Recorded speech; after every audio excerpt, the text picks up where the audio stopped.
Hello friends, आपका स्वागत है मेरे चैनल भक्ति की शक्ति में। आज मैं आपको भगवान शिव की एक बहुत ही सुंदर कहानी सुनाने जा रही हूँ। अगर आपको यह कहानी पसंद आए तो कमेंट बॉक्स में ओम नमः शिवाय अवश्य लिखें। एक समय की बात है, किसी गांव में एक ब्राह्मण अपनी माँ के साथ रहता था। वह दिन रात भगवान शिव की भक्ति किया करता था। भगवान शिव का जाप सदैव उसके मुख पर रहता था। उसके पिता का देहांत हो चुका था और ब्राह्मण के पिताजी का यह नियम था कि वह रोज भोलेनाथ को खीर का भोग लगाते थे। उनके व्रत के बाद अब इस नियम को उस ब्राह्मण ने अपना लिया था। उसके हाथों से खीर बहुत ही स्वादिष्ट बनती थी और भगवान शिव जी उनके हाथों की खीर खाने के इंतजार में रहते थे। ब्राह्मण को विश्वास था कि भगवान शिव उनके द्वारा खिलाई गई खीर को रोजाना ही खाते हैं। एक दिन भगवान शिव कैलाश पर बैठे ब्राह्मण के द्वारा चढ़ाई गई खीर का भोग लगा रहे थे। उन्हें इस तरह से प्रेम से खीर खाते हुए देख माता पार्वती उनसे बोली, स्वामी क्या बात है, आपको तो आनंद ही आनंद है। आपके भक्त आपको प्रेम से इतने स्वादिष्ट व्यंजन खिलाते हैं और आपका भक्त तो आपको नियमित रूप से खीर का भोग लगाता है। लाइए थोड़ी सी खीर मुझे भी दे दीजिए। ब्राह्मण के हाथों की खीर बहुत ही स्वादिष्ट होती है। भोलेनाथ बोले, हाँ देवी पार्वती, ब्राह्मण इतना स्वादिष्ट खीर का भोग लगाता है कि मन प्रसन्न हो जाता है। तभी नंदी और समस्त शिवगण वहाँ आ जाते हैं और कहते हैं, महादेव यह लीजिए, हम भांग और धतूरा ले आए हैं। तब भगवान शिव कहते हैं, नंदी अभी तो हम स्वादिष्ट खीर का आनंद ले रहे हैं। ऐसा करो, तुम यह भांग और धतूरा वहाँ रख दो, हम कुछ समय के बाद उसे ग्रहण करेंगे। भगवान शिव के ऐसा कहने पर सभी गण आपस में बातें करने लगे। अरे नंदी, महादेव तो हमारी ओर देख ही नहीं रहे हैं, उनका सारा ध्यान तो उस ब्राह्मण की बनाई हुई खीर पर है। ऐसे कब तक चलेगा? इतने प्रेम से हम भांग और धतूरा पीस कर लाए हैं और महादेव ने हमसे उसे एक और रख देने को बोल दिए। नंदी बोले, अरे नहीं नहीं, ऐसी बात नहीं है। महादेव ने बोला है कि हम उसे वहाँ रख दे, वह कुछ देर बाद उसे ग्रहण करेंगे। महादेव रोजाना ब्राह्मण की भोग लगाई हुई खीर को बहुत चाव से खाते हैं। मैं तो कई बार सोचता हूँ कि ब्राह्मण की खीर में ऐसा क्या है कि भोलेनाथ सबसे पहले उसकी भोग लगाई खीर को ही खाते हैं और फिर किसी तरफ उनका ध्यान ही नहीं जाता। ब्राह्मण की खीर से ज़्यादा उन्हें इस समय कुछ भी प्रिय नहीं लग रहा है। सभी गण नंदी से पूछते हैं, तो ऐसा क्या किया जाए नंदी कि महादेव का ध्यान अपने भक्त ब्राह्मण से हटकर हमारी ओर आ जाए? एक रास्ता है। नंदी ने सभी गणों के कान में कुछ कहा। उसके पश्चात सभी गण पृथ्वी लोक पर आ गए और सब ने ब्राह्मण रूप ले लिया और सब लोग उस ब्राह्मण के पास पहुँचे। ब्राह्मण शिव जी को खीर का भोग लगाने के लिए बाजार से सामान खरीद रहा था।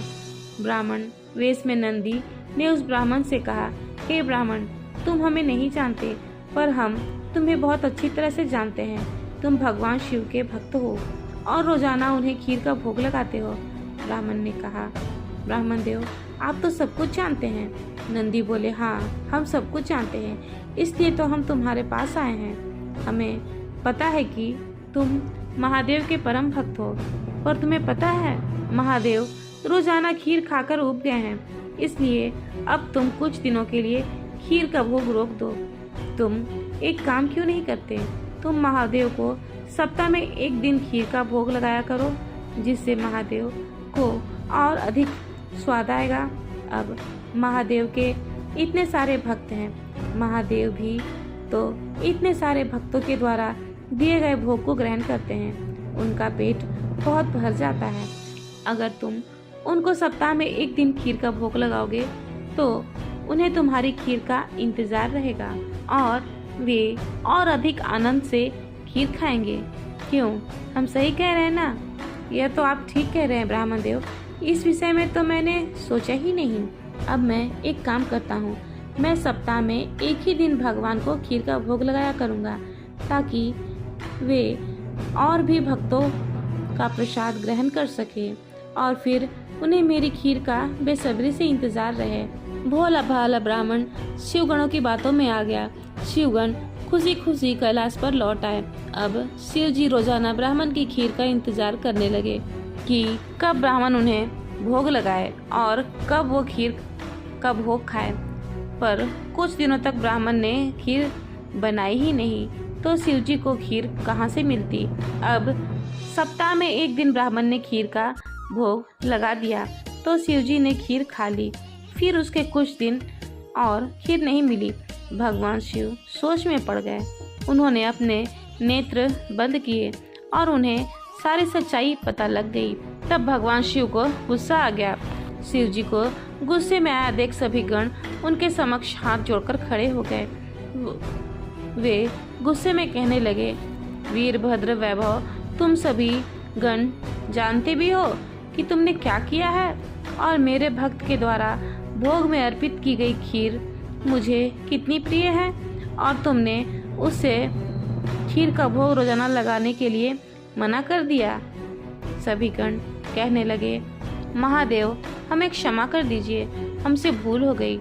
महादेव, जब हम आपको खीर खाता हुआ देखते हैं तो हम यही सोचते हैं कि आप हमारी ओर ध्यान नहीं दे रहे हैं। महादेव यह सुनकर बोले, अच्छा तो यह कारण है, पर तुम सब यह नहीं जानते कि मेरा प्रेम अपने सभी भक्तों पर एक समान है। मैं भला तुम्हें कैसे भूल सकता हूँ, तुम तो मेरे हृदय में वास करते हो।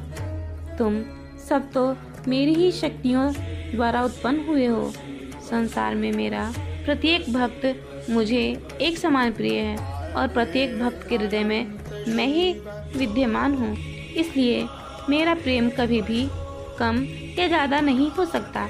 माता पिता के लिए तो उनके सभी बच्चों में प्रेम एक समान होता है, फिर तुम यह कैसे भूल सकते हो। भगवान शिव की बातें सुनकर सभी शिवगण समझ गए कि उन्होंने कितनी बड़ी भूल कर दी। सचमुच महादेव का प्रेम तो अपने सभी भक्तों के लिए एक समान रहता है। इसके बाद सभी शिवगण फिर से उस ब्राह्मण के पास गए और उससे कहने लगे कि ब्राह्मण देव, हमें भगवान शिव का संदेश आया है। वह कह रहे थे कि तुम्हारी खीर इतनी स्वादिष्ट होती है कि वह सप्ताह भर की प्रतीक्षा नहीं कर सकते। सप्ताह में एक दिन भोग से उनका मन ही नहीं भरता, इसलिए उनकी इच्छा है कि तुम रोजाना उन्हें खीर का भोग लगाया करो। यह सुनकर ब्राह्मण पूछता है कि क्या आप सच कह रहे हैं ब्राह्मण देव, भगवान शिव को मेरे हाथों की बनी खीर इतनी प्रिय है। ठीक है, फिर मैं रोजाना उन्हें खीर का भोग लगाऊंगा। यह सुनकर ब्राह्मण बहुत खुश हुआ। अब एक बार फिर ब्राह्मण रोजाना खीर बनाकर भगवान शिव को भोग लगाने लगा। अब तो समस्त शिवगण भी भगवान शिव के साथ ब्राह्मण द्वारा लगी भोग की खीर का आनंद लेते हैं और खूब भरपेट खीर को खाते हैं। भगवान शिव और माँ पार्वती सभी गणों को इस प्रकार खीर खाता देख मंद मंद मुस्कुराने लगते हैं। भगवान शिव ने अपने परम भक्त ब्राह्मण को सभी सुख सुविधाओं से पूर्ण रखा। उसके जीवन में कभी भी कोई कठिनाई नहीं आई। ब्राह्मण का विवाह एक बहुत ही सुशील कन्या से हुआ। उसके घर में 2 बच्चों का जन्म हुआ। अपने परिवार के साथ संपूर्ण जीवन खुशी खुशी व्यतीत करके ब्राह्मण अंत में मोक्ष को प्राप्त हुआ। जय हो भगवान शिव की। आपको यह वीडियो पसंद आया हो तो कमेंट बॉक्स में कमेंट करके बताएं। फिलहाल इस वीडियो में इतना ही। अगर आपको मेरी वीडियो अच्छी लगी हो तो मेरे वीडियो को लाइक करें और ज़्यादा से ज़्यादा शेयर करें और मेरे चैनल को सब्सक्राइब करना न भूलें।